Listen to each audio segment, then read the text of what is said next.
Turn this off.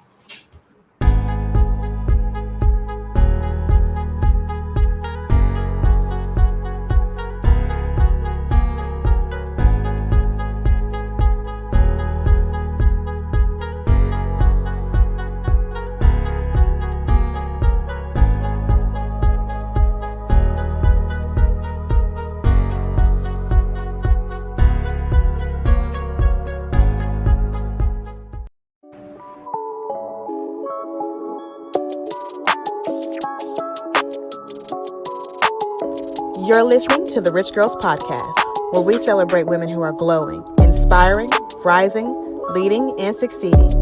Join your hosts, Jasmine and Cecily, for weekly gems on business, relationships, motherhood, finances, and more.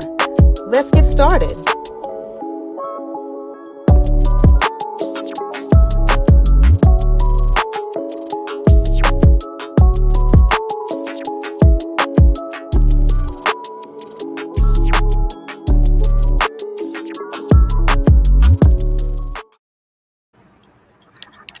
Hello, everyone. Welcome to episode 19. Don't Sell Your Grandma's House. We have two very special Black queens with us today, Misty and Eneitra. I pronounced your name right, correct? You did it. Yeah. Okay, because I hate when people pronounce my name wrong. Okay. Well, ladies, if you want, you can go ahead and just introduce yourselves. Give us a little bit about your background story. We can go from there. Yes, thanks for coming on the show, you guys. By the way, either it doesn't matter who starts. We want to know your story. You know what industry are you in? What do you guys do? All right. Go for it, Misty. Well, hey, first of all, thank you for having us on. I really appreciate it. Well, my name is Misty, and I am an entrepreneur. I'm a mother of three. I'm a wife. I just founded an organization, a nonprofit organization called the Sparrow House, located in the California community. So yeah, that's a little bit about me. Yeah. Okay. We're definitely going to talk more about the Sparrow House and go more into details about that. Thank you, Misty. What about you, Eneitra? All right. My name is Eneitra Beattie. I'm an entrepreneur as well. I'm also a chef. And I have left the restaurant business and stepped out and did my own business. So all of my products that I have are organic, sugar-free, salt-free. I do also do meal prep, little catering, things like that on the side. But my goal is to be international with my products. So if y'all need some hot sauce, I'm your lady. I do vinaigrettes, I do smoothies, salads. Those are my specialties. So check me out, greensandtings.com with a Z. And I just love food. Yeah. That's just what it is. But I like to eat food that is good for me. You know what I mean? And I also like to cook the food for people that is good for them, because there's too much crap around in our community that's killing us. So I'm trying to teach people how to eat the best way that they can, how to eat, without all these chemicals, how you can eat organically and afford it, how you can grow your own food, how there is food here, like local farmers, how to get plugged in with your local farmers and get, fresh food. Like, forget these grocery stores, like get out here with these farmers and get some real food. Right. That's me. And, I'm also a mother as well, but my daughter's whole grown. She's 23. And I am blessed. She's also helping me with my business. So, I'm teaching her the ropes about how to build a business and how it to last longevity.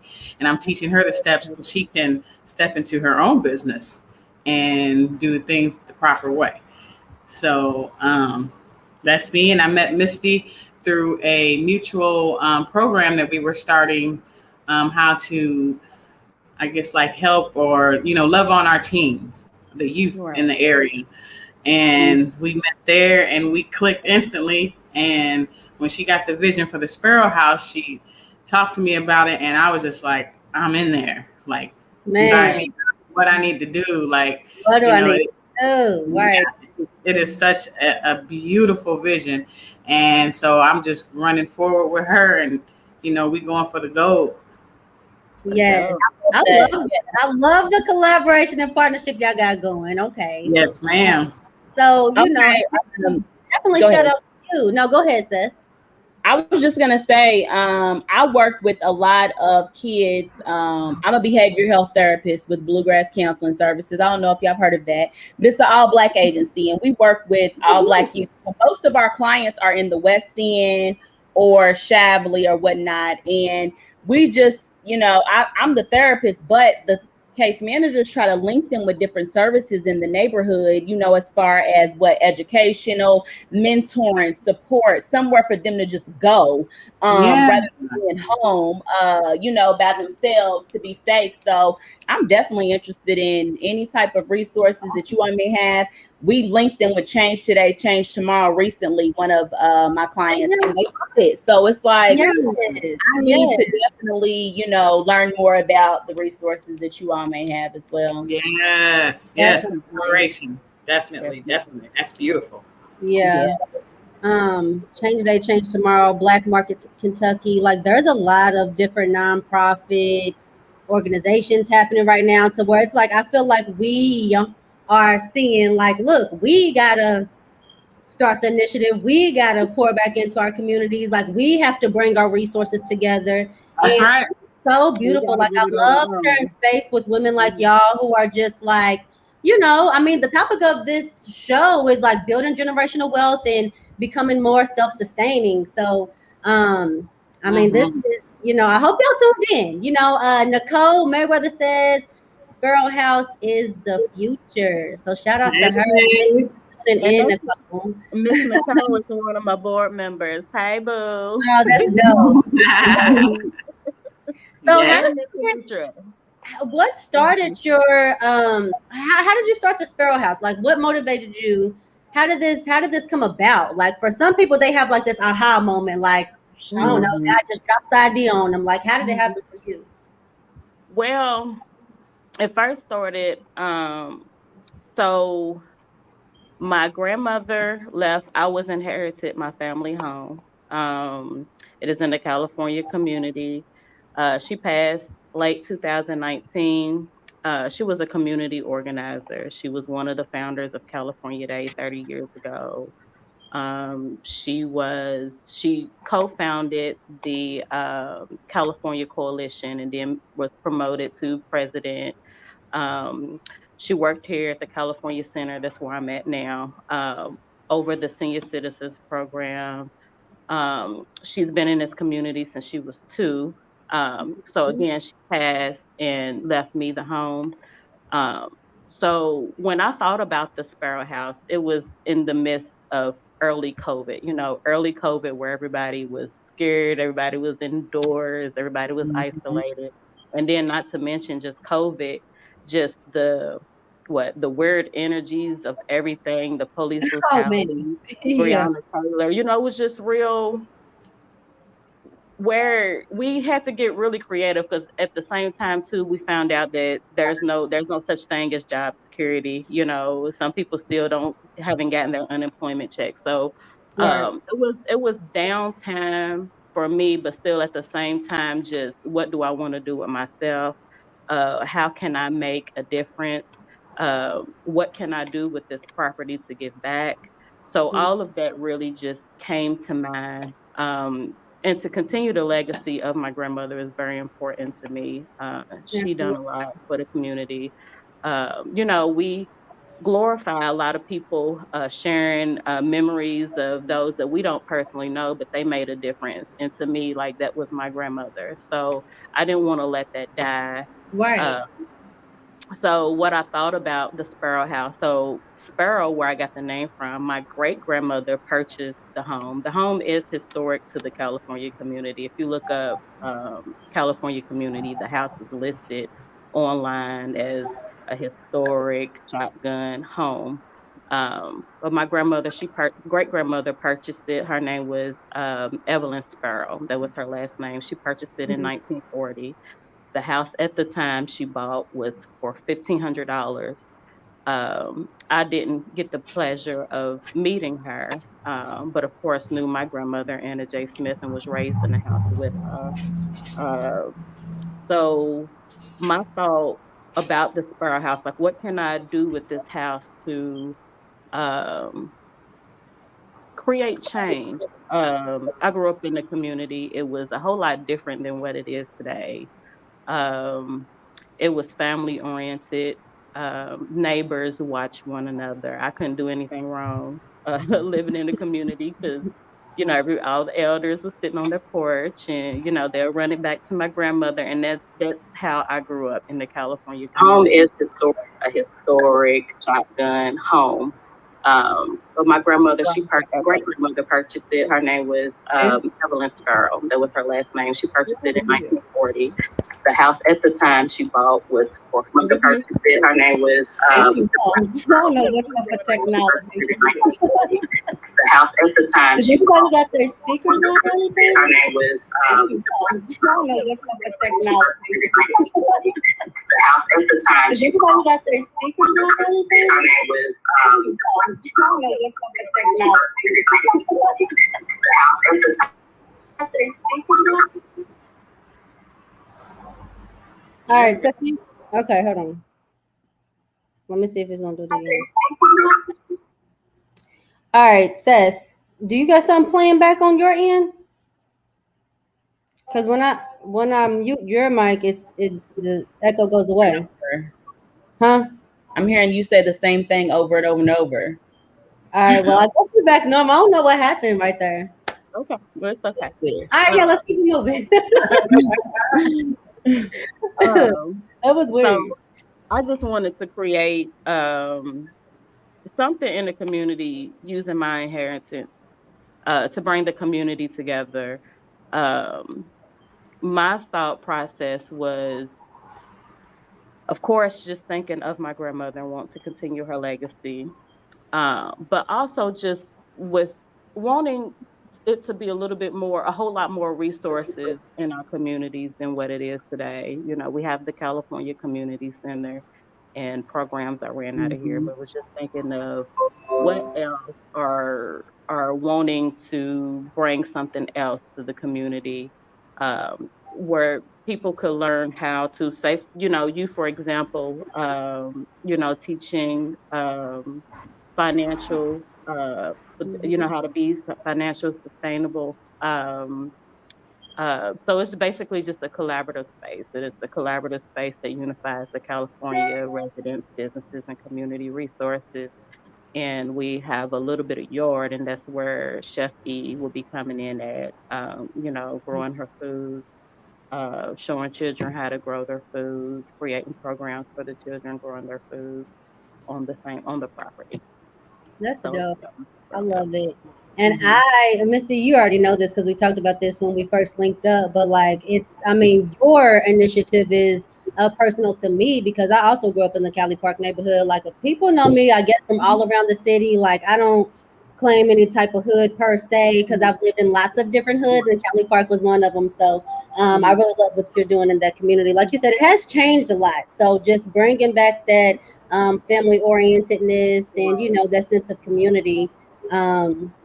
Yeah, I definitely love what you're doing. And what about you, Eneitra? Like, how did you get into food growing and gardening? Like, I feel like, for a lot of people, it's like for some people, it has a lot to do with almost like spirituality and consciousness when like this switch is just like, oh my God, like you're just mindful about what you're consuming, whether it's, whether you're eating it, reading it, whatever. So I'm just curious of, how'd you get into like, agriculture, right? Yeah. Well, honestly, my grandfather's the one that got me started in it. Because he used to grow his own food. And he also used to make everything from scratch. Like, he was the bomb with food. And so I was always interested about what was going on, because I was a true foodie. That's literally how I got involved in professionally in becoming a chef, because I like literally study and just love food. And so I didn't become it's always been a passion for me to want to garden and grow food and cook food a certain way. And because as a kid, I was always watching cooking shows and like always figuring out different cultures, what they ate and things like that. But I didn't become consciously involved until I became a chef professionally, until I realized doing the research of foods and where it came from and the processes of different foods. That's when I was like, oh, can't do that no more. Leave that alone. That's garbage. Like, and it was kind of hard for me because I really wasn't a terrible eater, but I ate conveniently. So, and then once I realized in that conveniently eating was terrible eating, it really was. So then I was like, okay, I got to really watch what I'm doing. But then I started looking at my internal, like my body wise, how much I weighed. I was like tremendously overweight, like over 200 pounds. And I was just like, something ain't right. So I was like, I got to change something. So then when I started changing my eating habits, started by, not eating past 8:00 p.m., drinking more water. And then I moved into researching the meat in the United States, which I can get off of that into that. And that's a whole nother segment. Yeah. And so I was just like, I think that deserves this whole other segment though, for real. Cause man,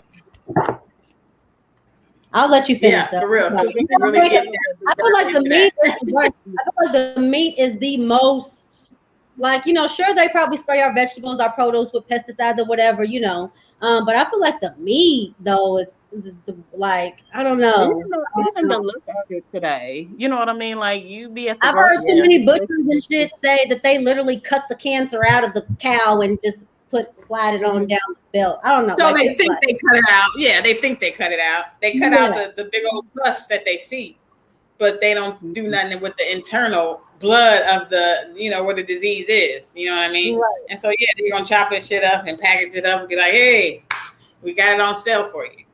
Right. And the whole myth of people like, oh, the pinker it is or the redder it is, it's the best. Wrong. Huge myth. So if you're in the store and you see some meat that might be slightly a little on the, side, because that means they don't got no dye injected in it and no bullshit, or no stuff that shouldn't be in it.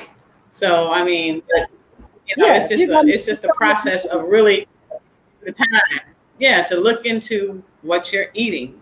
You literally have to turn stuff on the back. If you're going to go to the grocery store and get something, turn the back of it and read the ingredients that's on it.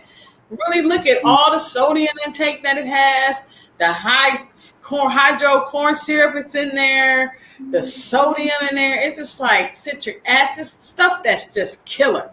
Like, that's why are there any type of packaging labels that we should be looking forward to? Matter of fact, do y'all know, before y'all answer that, do y'all know Mason? He says, hey, Misty.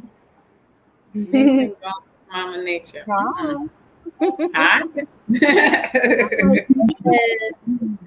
Starches are hard as meat, neither is good. We must eat live food. Once you kill the animal, it starts rotting. And once you consume it. Yeah, once you consume it, it's a wrap. B says, I wish they taught us agriculture in school. For sure. Yeah. I agree. Just like the importance of course, of eating healthy, but also just what that does to our people mentally and why we are the way we are. That's a very important factor too. I'm not on Chef E's like our health. You talking about like the after effects of like our health and how just our mental, how that causes us to react or act, or just your food's just being very important to your mind. And being successful, being successful successful, not being successful, all of that plays into our thoughts and our thoughts, foods and what we put in our bodies, Determines how our brains and our whole systems and our bodies run efficiently or not. Like, you sluggish or are you on point, Right. Most Right. definitely. Right. Kalisha says, so what do you recommend? Like, when we're grocery shopping, what type of are there any certain labels that we should look like? I know me personally, like, I haven't done such elaborate research, but I try to make sure it says like no preservatives, or I don't want anything that's looking like it's don't say that it's chicken but it's mixed with pork. Like, what the hell is going on with that? So do you have any advice that you as to like the food labels and things that are maybe a healthier choice should we look for when it says organic or what? Yeah, definitely. If it says organic, number one. Two, get out into these farmers markets and get some of this fresh food from these farmers. Like, you got from what is your favorite like Whole Foods store between like Rainbow Blossom, Whole Foods, Trader Joe's, Whole Foods? None. Okay. Right. If you're gonna do out of those three, Rainbow Blossom. Okay. they're the most modest store out of those three. Right. Yeah. They actually make sense on their products, and they promote people with local products. You know what I mean? Yeah. And they not letting nobody sell nothing that got no junk in it. Okay. So yeah, I mean, go there. But from May to October, there's farmers markets everywhere. So you can get your meats from farmers markets. You can get your veggies from farmers markets. You can get your breads. Like, get out here with these local people that got this fresh, good stuff. Like, even for instance, every Tuesday from 3 to 6, the Phoenix and Nulu's on the corner of wherever the flea off market is. It's the same spot. From 3 to 6, I manage a market out there, and I'm also selling my products out there too. And I work with an organic farmer, so he's got the organic meats and the organic veggies. And I'm talking about you can get the freshest stuff you've ever seen. Mm-hmm. So take advantage of that while the season's in with all the in-season foods. And then, like, if you're going to go grocery store, try to find you a butcher. If you're going to do the meat, try to find you a butcher, because you're going to have fresh meats, from the butcher. But here's two big chemicals to stay away from. High fructose corn syrup and aspartame. Aspartame is actually cyanide. A lot of people don't know that. It develops into cyanide in the body. And that's in a lot of like your Diet Cokes, anything diet, and sugar-free. If it's sugar-free, guarantee it's got aspartame in it. Okay. Those are the two killer chemicals that you got to stay away from when you're reading your labels. Okay. So just take the time out and research everything. It's like we research. Question everything. Question everything. Even your damn beliefs that you as a child. Like, what I'm saying? Like, you got to your money on. Yeah. What you spending your money on, what you're putting into your body and into your family's bodies. It's important. And can you kill the myth of it being more expensive because it's not? Right. That's bullshit. That's bullshit. Like, and another, like, and then I'm like plugged into so many local organizations where you can get this organic food from for little or nothing. Like another market I'm plugged into, it's called New Roots. You can get organic veggies. New Roots. Yeah. For $12, a whole bag of veggies. You know what I mean? Yeah. So, and you can use your SNAP card. Exactly. Okay. Yeah. What? Okay. Yes. And at these markets, at these farmers markets, you can use your SNAP cards. Like, it's people we need to get out here because our people don't know. That's one of the reasons why we don't show up at stuff like this, because we don't know. So once we spread this word and they see us doing it, then. And then when we start, just, I guess, popping up more in our own neighborhoods, though, because I mean, I feel like, certain underserved communities, there's like food deserts, like in the West, for example. So it's like we're literally having to bring on these resources together and just set up shop ourselves. Like, Yeah. Right. Yeah. Right. Just And like they used to do way- back in the day when our community was tight. You know what I mean? Right. That's what we had to do. Pop up in our neighborhood and with our folks and get us right. I mean, Yeah. if we ain't gonna do it, ain't nobody else gonna do it. Right. And that's why I felt like I needed to bring Chef E in because, again, I grew up in the California community. And even when I got older, to understand that, wait, we got to go far out for food, or you just have this one Kroger's, that's on 28th that don't have great produce. They don't have to go to stores, hardly you have to go to stores like that. And then it took me to kind of get out of that community and living in other areas to see, wait, this ain't right. You know what I mean? And if we do it ourselves, especially if we're from these communities, to see, what's It's like even like food inequality. Like, damn, we gotta have unequal food. Yeah, that is a thing. Food inequality, air inequality. Like, it's all Kroger's produce is horrible. Like the neck flying off. You go far out, you don't see nothing like that. So that was my thought process to brainstorm about what is the Sparrow House, or what does this need to have. So of course, when I learned, and me and Eneitra and I met at this gathering, that she was talking about, also one thing that she talked about that I really enjoyed too, when kids really find out,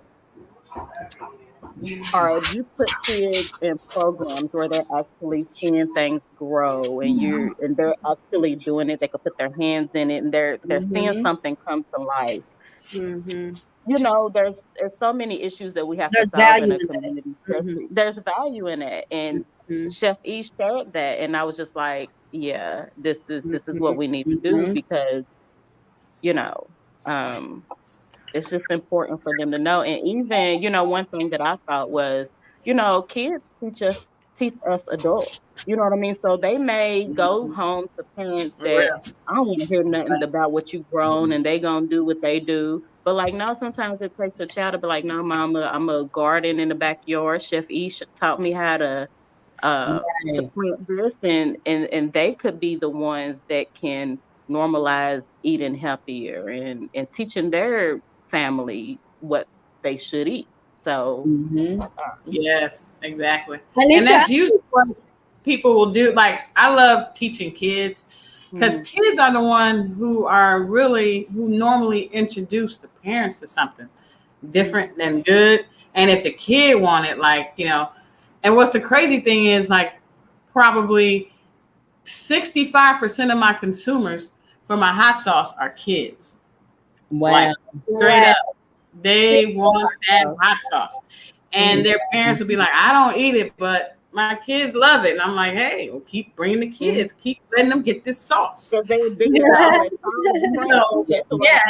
you teach you got to teach the future, so they can carry it on and teach their kids and keep it. And speaking of, I think that's a big part of building generational wealth. Just kind of getting back, and Eneitra, you mentioned this in the very beginning. You have your daughter, and she helps you operate your business. Like, so like part of building generational wealth is passing down the knowledge to our children, so they can pass it on to their children. And then again, even passing down businesses as well. Like, we're building these businesses up so that our kids don't have to go look for a job. They can just, And that's very important too, because if you introduce, or your child runs, that's the first source of income that they had, was them owning their own business. That's their first job. So that's normal to them. What's normal to us is going out to find that first job. You know what I mean? So, to bounce off of what you just said, I have a kidpreneur. We're not currently doing anything because we are sitting back to actually focus on the not so fun part of running the business. Right. That's what we have to do. But I have an 11-year-old, and he started his business when he was 8, and and that popcorn's fire. And he's like, work for who? And I'm like, that's what I'm talking about, son. So and he actually taught me and introduced me to entrepreneurship. Believe it or not, he was 8. And it was a toy that came on a commercial, and I just got off of work. I was at Ford at the time, And I was tired, hot when I got off. And he was just like, Mom, I want this toy. And I was like, boy, I said, call your grandparents to ask if there's something you could do. If you could clean the house, you could do something. I said, you need to start working for your money. And he was just like, I want to own my own business. I don't want to work for nobody. I don't want to clean up for nobody. And I was like, oh, okay, what do you want to do? And he was like, right off the bat, he said popcorn. And I was just like, you know, if we as people could wake up every day, I mean, somebody has to do the jobs that no one does, apparently, you know, but if we wake up every day and just do what we want to do and what fuels us and what makes us feel fulfilled, so right off the bat, who found that? Right off the bat, he was just like popcorn. I was like, you know, I mean, like, that's wealth. What you described to me, that's wealthy. If you can wake up every day and just do absolutely what you want to do, I mean, you know, like you are rich as fuck at that point. Yeah, right. You know, at that point. So, and I think you know, entrepreneurship is it's an ongoing challenge, but that's like pretty much steps in that direction towards like literally creating the life that you want to live. And it's not for everybody. Business ownership is not for everybody, but I swear I'm going to promote it until I can't promote it no more, along with home ownership and financial literacy and you know, these other wealth building tools as well. Eneitra, I just got to let you know that Mason gone with Mama Nature. He said, can you answer my question? You got to know him. I don't know. He says, are you going hiking for the chanterelles with me? That's Tydell. Yo, he's another shout out to everybody. Yeah. Hey. In the comments, and I just didn't know. Like, I'm like, this or what? You know.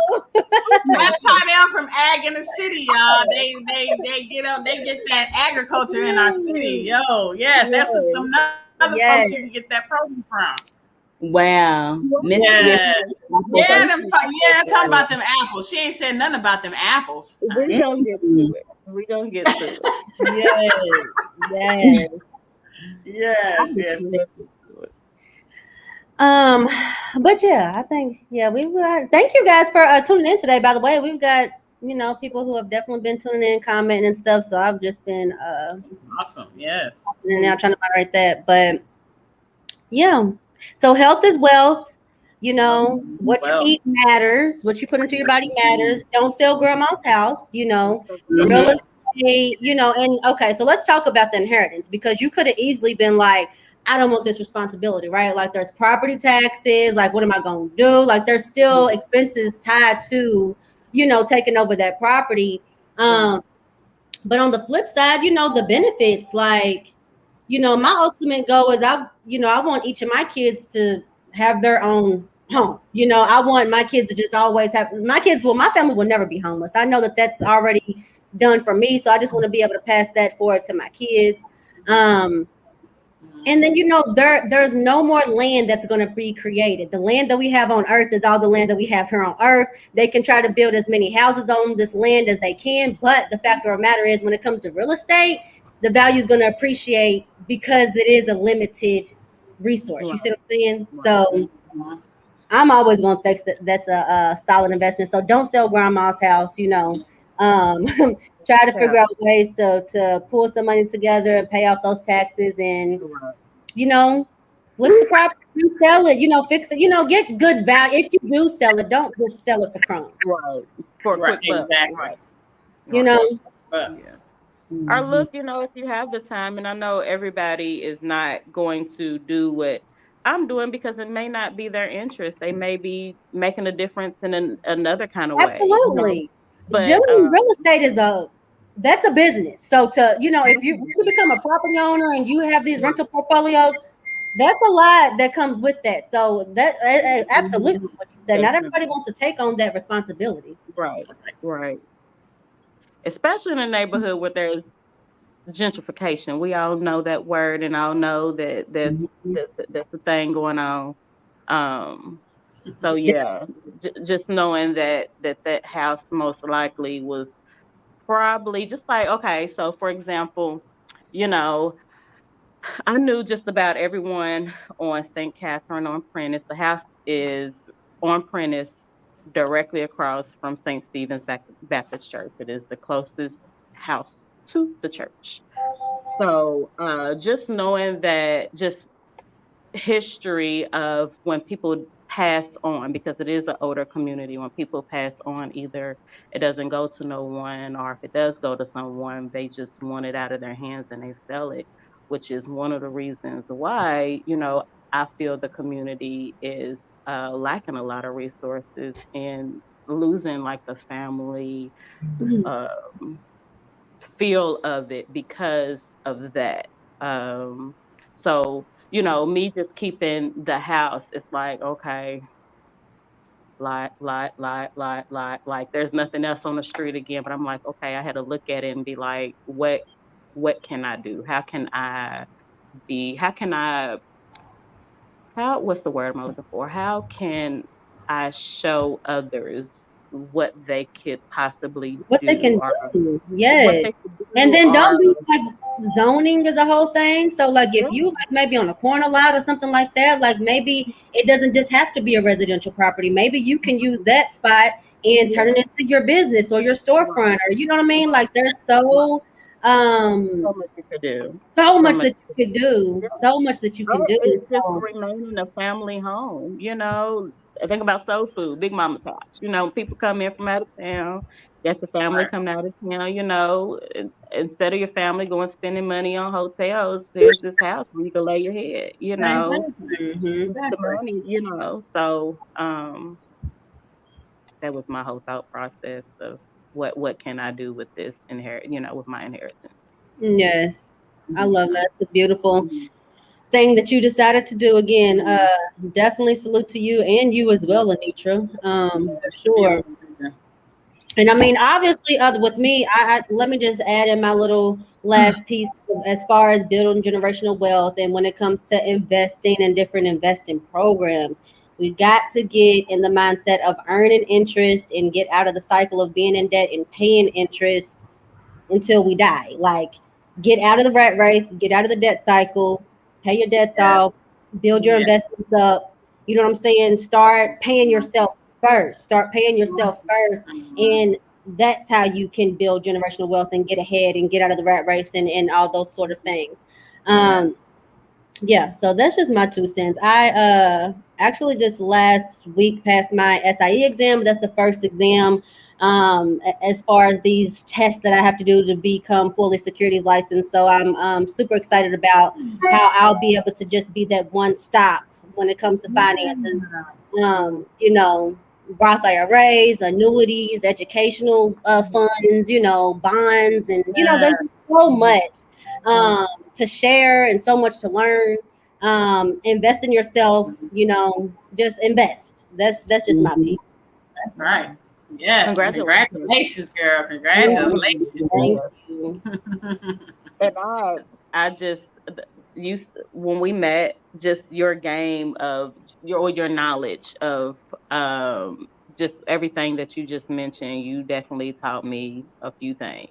So we definitely need you. And that's another thing that's important, with everything else, generational wealth. Who are you teaching? Are you teaching someone? Are you Are you hoarding knowledge? Like, because what is that? It's only good for greedy people. You know what I'm saying? I'm not greedy. I want to share as much as I can, like, because I want to see everybody. I believe in abundance. So why would I want to keep everything for myself if I truly believe there's enough out here for everybody? Exactly. And it's the point of seeing us host these events where we're teaching, where we are teaching these things to us. Not letting outside come and teaching something about something they know nothing about. What's best for us, because that happens a lot. People come in and tell, especially people in undeserving neighborhoods, they will come, dive in, and tell us, put things in the community that's not asked for. Not even for us. We don't even need. We don't even need. This gentrification that's occurring in West Louisville, downtown Louisville, that's why, I want to see as many hands on deck, as many Black investors, which I feel like that is happening, alongside of the displacement that's also occurring. But it's like, as long as I just think that we just need to start just moving more expeditiously. Yeah. And claiming we want our piece of the pie. This is our territory. You know what I'm saying? Right. Exactly. Y'all ain't reparations. Y'all just, you know what I'm saying? Y'all ain't doing. So this is how we can only control what we can control, right? That's right. That's That's right. right.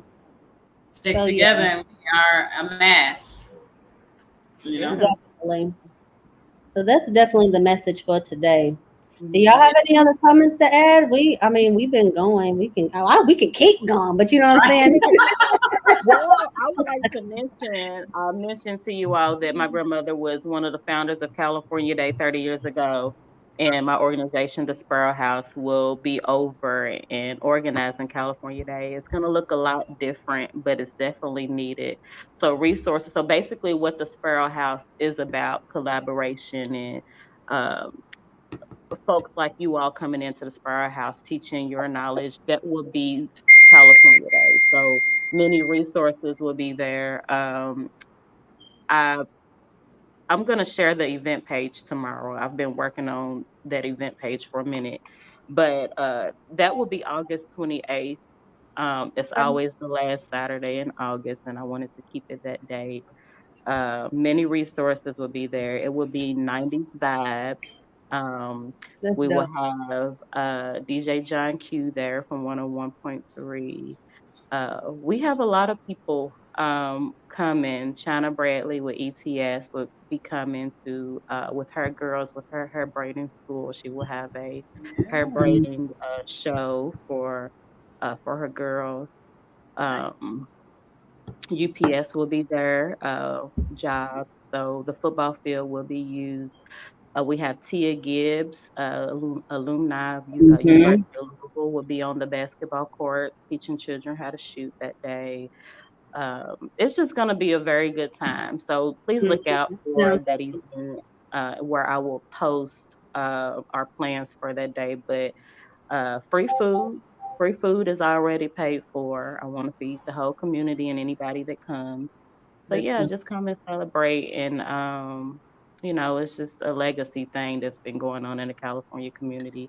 And I like to share too that I'm from, like what you said, Jasmine, I'm from the community. Like literally I grew up in a house with my grandmother, with my mom and my siblings, and the California community to me was the best community I've ever lived in. So just wanted to give back. And August 20th. Girl style. That's what rich girls do, you know? I'm not even from Louisville. I'm just trying to be a part of the community. Wherever I see my people, that's where I'm trying to be at. Oh, well, dang, where are you from? South Bend, Indiana. Okay. Wow. Yep, by way of Atlanta. I lived there when I moved here. And I was in Atlanta for 6 years and then moved here. So I've lived in Louisiana. I've been around. I'm a gypsy. I love that. How can viewers reach you guys today? Like, what's your social medias or Insta? How can they reach out to you guys if they want to connect? And Misty, please let our viewers know. How can we support? How can we donate and all that good stuff? Okay, well, the Sparrow House is under development. I think sometimes when I talk about it, I think people think that it's open. I'm shooting for next year. Sponsorships, I have those. I have corporate businesses, especially in the California community, that's interested in sponsoring and rebuilding the building. But to get in contact with me, the Sparrow House CA@gmail. Facebook, the Sparrow House Community Center. You can find me on there as well. Yeah. Okay, great. And my social media is, let's see, Facebook is, it's Chef Eneitra Beattie, but it's Chef in Swahili. Yeah, but my name, Eneitra, ENEITRA And you can Google me. I'm on Google. My website is Greens, GREENZN, the letter N, TINGZ.com. So, y'all can come, order, get online, check me out, check out the products I have. And also, I want to put a plug in for Opportunity Corner. We have Opportunity Corner Farmers Market. It's on the corner of 18th and Magazine. Black Farmers Market every Saturday from 10 to 2. So that means you come get some from vendors from different all types of items. I mean, food, clothes, gifts, all kinds of stuff. We have a DJ. We got a play area for the kids. It's just a really good place to be every Saturday from 10 to 2. We'll be there through November. So come on. Do something for me. Can y'all do something for me? Mm-hmm. Her hot sauce. I'm trying to tell you. Okay. You know what? Yeah, I love it. What did I have? I think I had the mild, but it's not the heat. It is the flavor. Like the flavor is, and I'm not lying, y'all. It's so fresh. It has a tang. You put vinegar in it? I don't know. You ain't got to put the rest of it, but to it. Like, it's so good. When I say I put it on everything, like I think I dumped, because I bought 2 bottles. I think I dumped the whole bottle in my chili one time, and that was the best chili I've ever had. Do you sell that at the farmers market on Saturdays? I do. Okay. Yep. Right. Love Get that. the hot sauce. Come check me out. And that's to go. Put that shit on everything, like they said. I'm trying to knock red hot. Buy red hot. You ain't finna how good it is. Yeah. Buy the hot sauce from your grandma's house. If you didn't take away anything else today, hope you took away those. But no, we love you guys and appreciate y'all for tuning in today. Thanks for those who were ladies throughout the show. Thank you so much, Misty and Eneitra, for what you're doing in the community, and just thank you for being you. We love y'all. We appreciate y'all. Thank y'all for having me. This is my first podcast. That's great. That's great. I love what you ladies are doing. This is fantastic. I'm going to keep following y'all, and we are linked. We are now connected. We're connected. Exactly. Yep. So I'll definitely see you all. Thank you so much. All right. Thank you, ladies. Have a good one. Thank you. Bye.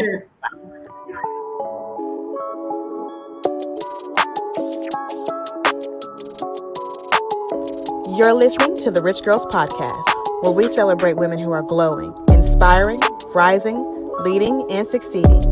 Join your hosts, Jasmine and Cecily, for weekly gems on business, relationships, motherhood, finances, and more. Let's get started.